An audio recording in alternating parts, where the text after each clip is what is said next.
اور آئے حضرت یوسف علیہ السلام کے بھائی، پس پہنچے اس یوسف علیہ السلام کے پاس، پس پہچان لیا یوسف علیہ السلام نے ان کو، اور وہ نہیں پہچان سکے حضرت یوسف علیہ السلام کو۔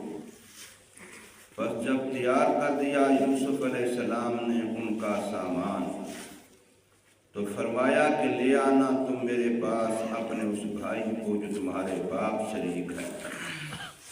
کیا نہیں دیکھتے ہو تم کہ بے شک میں پورا پورا دیتا ہوں کیل و برتھی، اور میں بہترین مہمان نوازی کرنے والا ہوں۔ پس اگر نہ لائے تم میرے پاس اس بھائی کو، پھر نہیں ہوگی کوئی برتھی و اناج تمہارے لیے میرے پاس، اور نہ تم ہمارے قریب آنا۔ سورہ یوسف کی آیت نمبر 58، 59 اور 60، یہ تین آپ حضرات کے سامنے پڑھی اور ترجمہ کیا ہے۔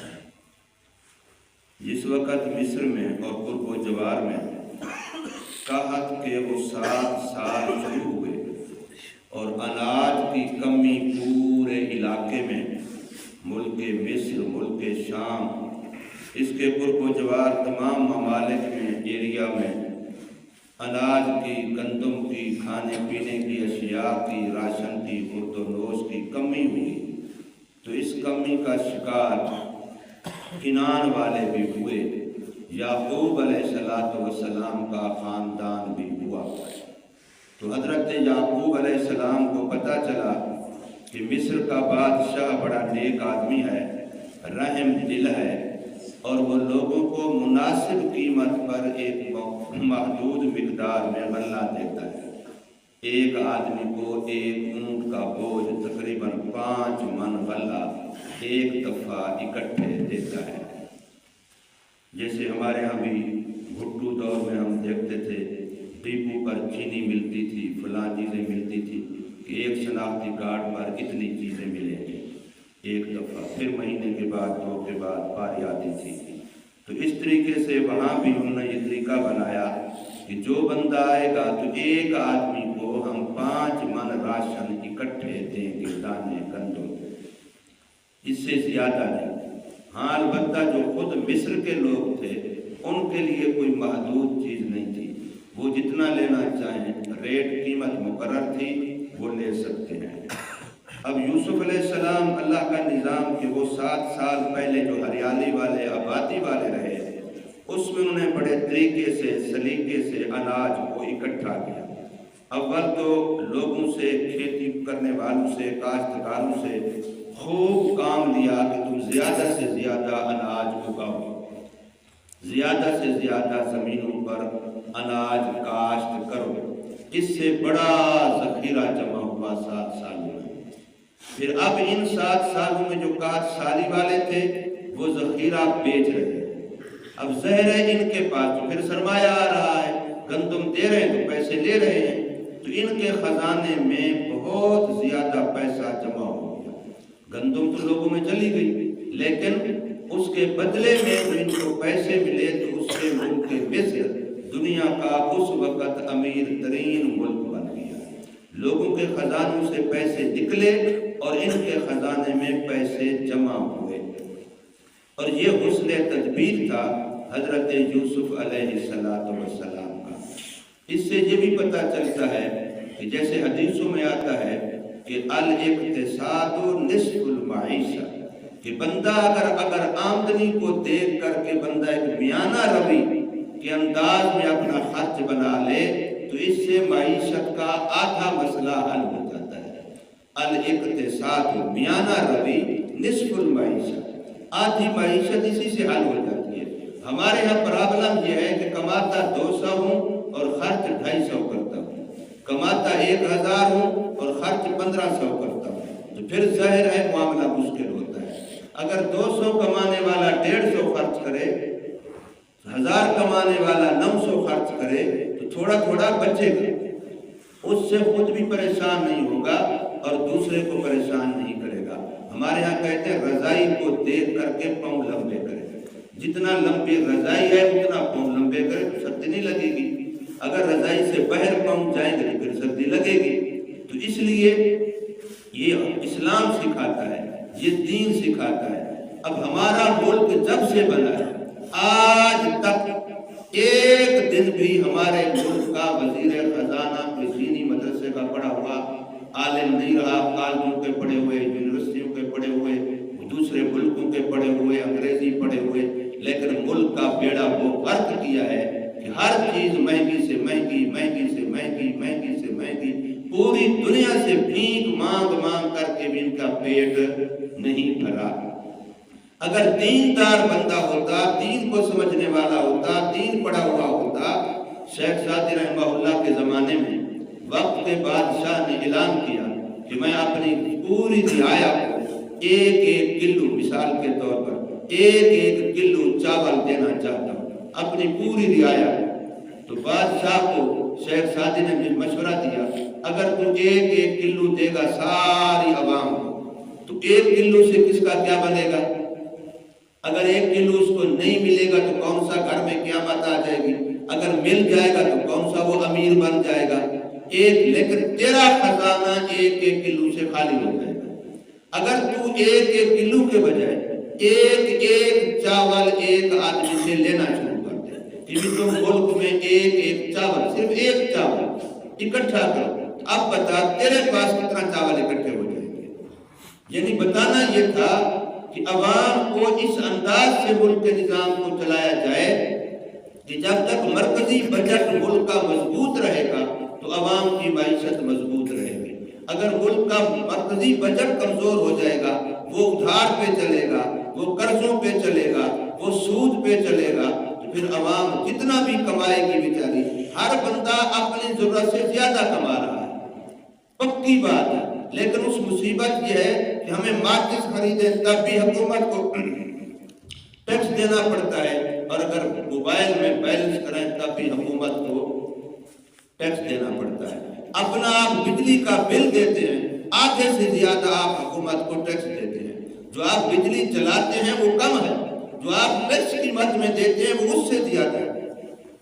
تو اب اس کے باوجود بھی کہ حکومت سے اتنا کچھ لیا جا رہا ہے، پھر بھی ہمارے ملک کی معیشت چل کس پہ رہی ہے؟ یہودیوں کے قرضوں پہ، اور اس قرضے پر سود در سود ہم لے رہے ہیں۔ تو اس لیے حضرت یوسف علیہ السلام چونکہ دین جانتے تھے، اللہ کے ساتھ تعلق تھا، وقت کے نبی تھے، تو انہوں نے معیشت کا انداز ایسا رکھا۔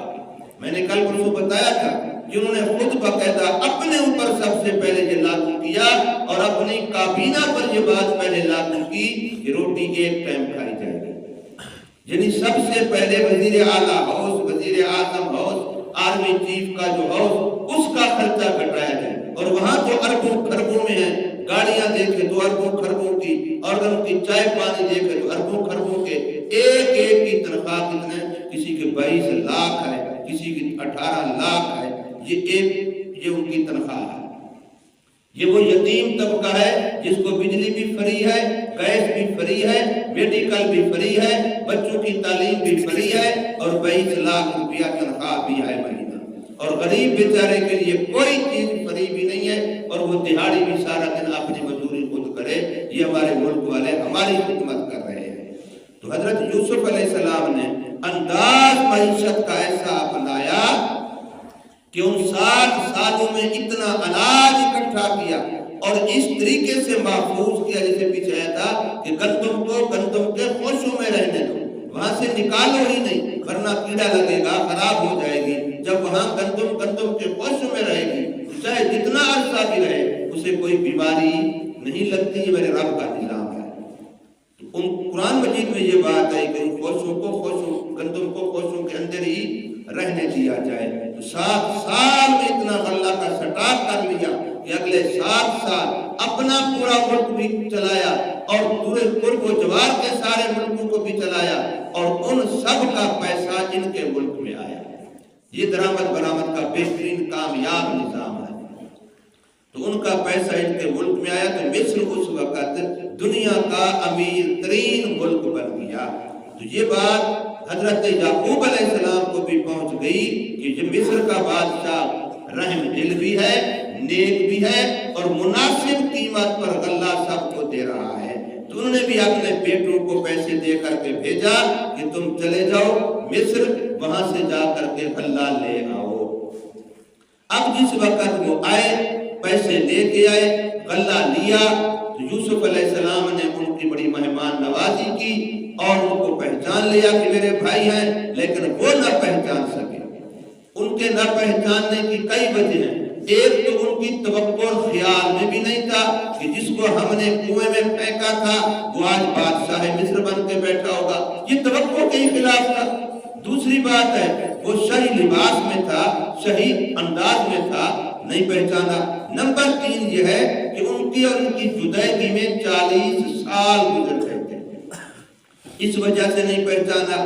نمبر 3 یہ ہے، اصول ہے، بچہ جس وقت بڑا ہوتا جائے گا اس کی حیات آج والی 40 سال بعد بہت زیادہ بدل جائے گی، لیکن میرے جیسا بابا آج بھی جیسا ہے 40 سال بعد بھی بہت کم تبدیلی آئے گی، وہ ایسا ہی رہے گا۔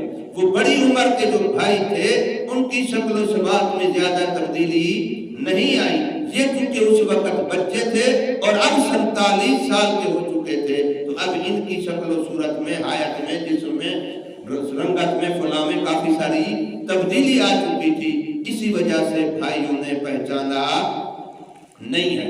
اور آنے والوں کے لیے تو قواعد جمع کیے جا رہے تھے، کہاں سے آئے ہو، کیا نام ہے، کس خاندان سے ہو، پوری بات ان کی تو لکھی جا رہی تھی، وہ یوسف علیہ السلام کے سامنے آ رہی تھی کہ آج فلاں ملک سے لوگ آئے، آج فلاں ملک سے لوگ آئے، تو ان کا نام، حسب، نسب، خاندان، جگہ، وہ ساری ان کے سامنے قواعد آ گئے۔ وہ پہچان گئے، یہ تو میرے ابو کا نام ہے، یہ تو میرے گھر کا ایک ایڈریس ہے، یہ تو میرے بھائیوں والے نام ہے، وہ پہچان گئے۔